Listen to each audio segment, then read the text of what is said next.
Hello ಸ್ನೇಹಿತರೆ, ಎಲ್ಲರಿಗೂ ನಮಸ್ಕಾರ. ಶ್ರಾವಣಿ ಸುಬ್ರಹ್ಮಣ್ಯ ಧಾರಾವಾಹಿಯ ನಾಳೆ ಸಂಚಿಕೆಯಲ್ಲಿ ಏನಾಗುತ್ತೆ ಅಂತ ಈ ಒಂದು ಪ್ರೋಮೋ ವಿಡಿಯೋದಲ್ಲಿ ನೋಡ್ಕೊಂಬರೋಣ ಬನ್ನಿ. ಅದಕ್ಕೂ ಮುಂಚೆ ಯಾರೆಲ್ಲ ನಮ್ಮ ಚಾನಲ್ಗೆ ಸಬ್ಸ್ಕ್ರೈಬ್ ಆಗದೆ ಹಾಗೆ ವಿಡಿಯೋ ನೋಡ್ತಾ ಇದ್ದೀರೋ ದಯವಿಟ್ಟು ಸಬ್ಸ್ಕ್ರೈಬ್ ಮಾಡಿ ಮತ್ತು ಸಪೋರ್ಟ್ ಮಾಡಿ. ಹಾಗೆ ಪಕ್ಕದಲ್ಲಿರುವ ಬೆಲ್ ಬಟನನ್ನು ಕ್ಲಿಕ್ ಮಾಡಿ.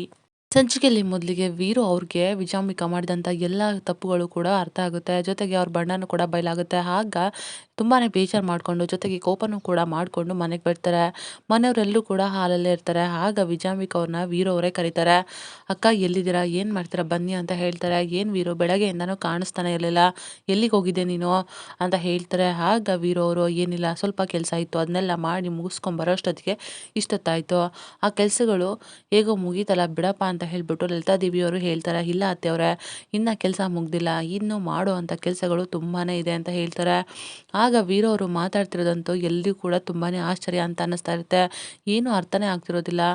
ಆಗ ವಂದನ ಅವರು, ಭಾವನವರೇ ನೀವು ಸ್ವಲ್ಪ ಸುಸ್ತಾಗಿದ್ದೀರಾ ಅನಿಸುತ್ತೆ, ಕಾಫಿ ಮಾಡ್ಕೊಡ್ಲಾ ಅಂತ ಕೇಳ್ತಾರೆ. ಬೇಡ ಕಣಮ್ಮ ಅಂತ ಹೇಳ್ತಾರೆ. ಆಗ ಸುರೇಂದ್ರ ಅವರು ಕೂಡ, ಅಣ್ಣ ಯಾಕೋ ಅಪ್ಸೆಟ್ ಆಗಿದೆಯಾ ಅನಿಸುತ್ತೆ ನೀನು ಅಂತ ಹೇಳ್ತಾರೆ. ಹಾಗೆಲ್ಲ ಆಮೇಲೆ ಇರಲಿ, ಆದರೆ ನಮ್ಮ ಮನೆಗೆ ಒಬ್ರು ಗೆಸ್ಟ್ ಬಂದರೆ ಅವ್ರನ್ನ ತುಂಬ ಚೆನ್ನಾಗಿ ನೋಡ್ಕೋಬೇಕು, ತುಂಬ ಚೆನ್ನಾಗಿ ಆತಿಥ್ಯ ಮಾಡಬೇಕು ಅಂತ ಹೇಳ್ತಾರೆ. ಆಗ ವಿಜಾಂಬಿಕಾ ಇದ್ದವರು, ಏನು ವೀರು ಹೇಳ್ತಾ ಇದ್ದೆ, ಗೆಸ್ಟಾ ಅಂತ ಹೇಳ್ತಾರೆ. ಹೌದಕ್ಕ ಅಂತ ಹೇಳ್ತಾರೆ. ಬನ್ನಿ ಒಳಗಡೆ ಅಂತ ಹೇಳ್ಬಿಟ್ಟು ಪೃಥ್ವಿನ ಕರೀತಾರೆ. ಆಗ ಪೃಥ್ವಿಯವರು ಕೂಡ ಬಂದ್ಬಿಡ್ತಾರೆ. ಪೃಥ್ವಿಯವ್ರನ್ನ ನೋಡ್ಬಿಟ್ಟು ವಿಜಾಂಬಿಕಾ ಫುಲ್ ಬೆವರೋದಕ್ಕೆ ಶುರು ಮಾಡಿಬಿಡ್ತಾರೆ. ನೋಡಿ ಶಾಕಲ್ಲಿ ನಿಂತ್ಕೊಂಡ್ಬಿಡ್ತಾರೆ. ಆಗ ವೀರು ಅವರು ವಿಜಾಂಬಿಕಾ ವರ್ತನೆಯೇ ಗಮನಿಸ್ತಾ ಇರ್ತಾರೆ. ಪೃಥ್ವಿನ ನೋಡ್ಬಿಟ್ಟು ಲಲಿತಾದೇವ್ರಿಗಂತೂ ಫುಲ್ ಶಾಕ್ ಆಗುತ್ತೆ. ಏನು ಪೃಥ್ವಿ, ಇಷ್ಟು ದಿನ ಎಲ್ಲಿದ್ದೆ ನೀನು, ನೀನು ಬದುಕೇ ಇಲ್ಲ ಅಂತ ಊರಿನವರೆಲ್ಲ ಮಾತಾಡ್ತಾ ಇದ್ರು, ಏನಾಯಿತು ನಿನಗೆ, ಎಲ್ಲಿದ್ದೆ ನೀನು ಮಾತಾಡು ಅಂತ ಹೇಳ್ತಾರೆ. ಆಗ ವೀರವರು, ಅತ್ತೆಯವರೇ ನಿಮ್ಮ ಪ್ರಶ್ನೆಗೆ ಅಕ್ಕ ಉತ್ತರ ಕೊಡ್ತಾಳೆ ಅಂತ ಹೇಳ್ತಾರೆ. ಆಗ ವಿಜಾಂಬಿಕರು ಫುಲ್ ಟೆನ್ಷನ್ ಆಗಿಬಿಡ್ತಾರೆ. ಹೇಳಿ ಅಕ್ಕ, ನಿಮಗೆ ಇಷ್ಟು ದಿನ ಪೃಥ್ವಿ ಎಲ್ಲಿದ್ದ ಅಂತ ಗೊತ್ತಲ್ವಾ, ಹೇಳಿ ಅಂತ ಹೇಳ್ತಾರೆ. ಆಗ ವಿಜಾಂಬಿಕರು, ಇಲ್ಲ ನನಗೆ ಗೊತ್ತಿಲ್ಲ ಅಂತ ಹೇಳ್ತಾರೆ. ಗೊತ್ತಿಲ್ವಾ ಅಂತ ಹೇಳ್ಬಿಟ್ಟು ಕೋಪ ಮಾಡಿಕೊಂಡು ವೀರು ಅವರು ವಿಜಾಂಬಿಕಾ ಕೆನ್ನೆಗೆ ಜೋರಾಗಿ ಬಾರಿಸ್ಬಿಡ್ತಾರೆ. ಆಗ ಮನೆಯವರೆಲ್ಲರೂ ಫುಲ್ ಟೆನ್ಷನ್ ಆಗಿಬಿಟ್ಟು ಶಾಕಲ್ಲಿ ನಿಂತ್ಕೊಂಡ್ಬಿಡ್ತಾರೆ. ವೀರುಗೆ ತುಂಬಾನೇ ಕೊಬ್ಬು ಬರುತ್ತೆ. ಇವಾಗಲೂ ಕೂಡ ಗೊತ್ತಿಲ್ವಾ, ನನ್ನ ಪ್ರಾಣಕ್ಕೆ ಪ್ರಾಣ ಆಗಿರೋ ನನ್ನ ಹೆಂಡತಿ ಮತ್ತು ನನ್ನ ರಕ್ತ ಹಂಚ್ಕೊಂಡು ಹುಟ್ಟಿರೋ ಮಗಳು, ಇದೆಲ್ಲ ಏನು ನೆನಪಾಗ್ತಿಲ್ವಾ, ಅವರೆಲ್ಲ ಯಾಕೆ ದೂರ ಆದರು, ಏನೆಲ್ಲ ಆಯಿತು ಅಂತ ಏನು ಗೊತ್ತೇ ಇಲ್ವಾ ಅಕ್ಕ, ಇವಾಗ ಅವ್ರು ನೆನಪಾಗ್ತಿದೆಯಾ ಹೇಗೆ ಅಂತ ಜೋರಾಗಿ ರೈಸ್ ಮಾಡಿ ವಾಯ್ಸ್ನ ಹೇಳ್ತಾರೆ. ಆಗ ವಿಜಾಂಬಿಕವರು ಸುಮ್ಮನೆ ನಿಂತಿರ್ತಾರೆ. ಆಗ ವೀರವರು ಮತ್ತೆ ಒಂದು ಕಪಾಳಕ್ಕೆ ಬಾರಿಸ್ಬಿಡ್ತಾರೆ. ಮನೆಯವರೆಲ್ಲರೂ ಒಂದು ಕ್ಷಣ ಫುಲ್ ಟೆನ್ಷನ್ ಆಗಿಬಿಡ್ತಾರೆ. ಮದನ್ ಅವರಂತೂ ಫುಲ್ ಗಡಗಡ ನಡುಗ್ತಾ ಇರ್ತಾರೆ. ವಿಜಾಂಬಿಕವರು ಒದೆ ತಿಂದು ಏನೂ ಮಾತಾಡದೆ ಸುಮ್ಮನೆ ನಿಂತಿರ್ತಾರೆ. ವೀರು ಅವರು ವಿಜಾಂಬಿಕೆಗೆ ಸರಿಯಾಗಿ ಕ್ಲಾಸ್ ತಗೊಳ್ತಾರೆ. ನಿಂಗೆ ನಾಚಿಕೆ ಆಗಲ್ವಾ, ನಾನಿನ್ನ ದೇವತೆ ಅಂತ ಅಂದ್ಕೊಂಡಿದ್ದೆ, ನನ್ನ ಅಕ್ಕ ತುಂಬ ಒಳ್ಳೆಯವಳು ಅಂತ ಅಂದ್ಕೊಂಡಿದ್ದೆ, ಆದರೆ ನೀನು ನನ್ನ ಜೀವನಕ್ಕೆ ಕೊಳ್ಳಿ ಇಕ್ಬಿಟ್ಟೆ, ನನಗೆ ನಂಬಿಸಿ ಬೆನ್ನಿಗೆ ಚೂರಿ ಹಾಕ್ಬಿಟ್ಟೆ, ನಾಚಿಕೆ ಆಗೋದಿಲ್ವಾ ಅಂತ ಹೇಳ್ಬಿಟ್ಟು ಚೆನ್ನಾಗಿ ಬೈದ್ಬಿಡ್ತಾರೆ. ನಂತರ ಪೃಥ್ವಿ ಇಲ್ಲಿರೋದು ಸೇಫ್ ಅಲ್ಲ ಅಂತ ಹೇಳ್ಬಿಟ್ಟು ಪದ್ಮನಾಭ ಅವರೇ, ನೀವು ಪೃಥ್ವಿನ ಕರ್ಕೊಂಡು ಹೊರಡಿ ಇಲ್ಲಿಂದ ಅಂತ ಹೇಳ್ಬಿಟ್ಟು ಅವ್ರನ್ನ ಕಳಿಸ್ತಾರೆ. ಆಗ ಸುಬ್ಬು, ಪದ್ದು ಮತ್ತು ಪೃಥ್ವಿ ಎಲ್ಲರೂ ಕೂಡ ಮನೆಯಿಂದ ಹೊರಡ್ತಾರೆ. ನಂತರ ವೀರು ಅವರು, ಹೇಳು ನಿಂಗೆ ನಾಚಿಕೆನೇ ಆಗೋದಿಲ್ವಾ, ಈ ಥರ ಎಲ್ಲ ಮಾಡಿದೆಯಲ್ಲ, ಹೇಳು ನಿಂಗೆ ಯಾವ ಶಿಕ್ಷೆ ಕೊಡಬೇಕು ಅಂತ ಹೇಳ್ತಾರೆ. ಆಗ ವಿಜಾಂಬಿಕವರು ದೊಡ್ಡ ನಾಟಕನ ಶುರು ಮಾಡ್ತಾರೆ.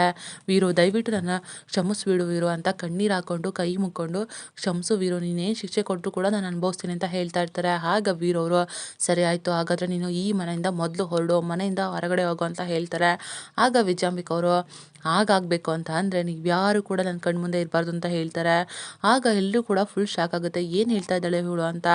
ವಿಜಾಂಬಿಕಾ ಅವರು ಜೋರಾಗಿ ನಗೋದಕ್ಕೆ ಶುರು ಮಾಡಿಬಿಡ್ತಾರೆ. ಎಲ್ರಿಗೂ ಕೂಡ ತುಂಬಾ ಕೋಪ ಬರುತ್ತೆ. ಆಗ ಲಲಿತಾ ದೇವಿಯವರು, ಅಲ್ಲ ಇಷ್ಟೆಲ್ಲ ಆದರೂ ಕೂಡ ನಿನ್ನ ದುರಂಕಾರ ಇನ್ನೂ ಕಮ್ಮಿ ಆಗಿಲ್ಲ ಅಲ್ವಾ ಅಂತ ಹೇಳ್ಬಿಟ್ಟು ಹೇಳ್ತಾರೆ.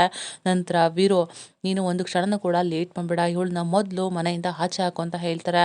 ಆಗ ವಿಜಾಂಬಿಕಾ ಅವರು ಲಲಿತಾ ದೇವಿಯವ್ರ ಹತ್ರ ಹೋಗ್ಬಿಟ್ಟು, ಏಯ್ ಏನು ಮಾತಾಡ್ತಿದ್ಯಾ ನೀನು ಅಂತ ಹೇಳ್ಬಿಟ್ಟು ಜೋರಾಗಿ ಎದುರು ನಿಂತ್ಕೊಂಡು ಕೈ ತೋರಿಸ್ಕೊಂಡು ಮಾತಾಡೋದಕ್ಕೆ ಶುರು ಮಾಡಿಬಿಡ್ತಾರೆ.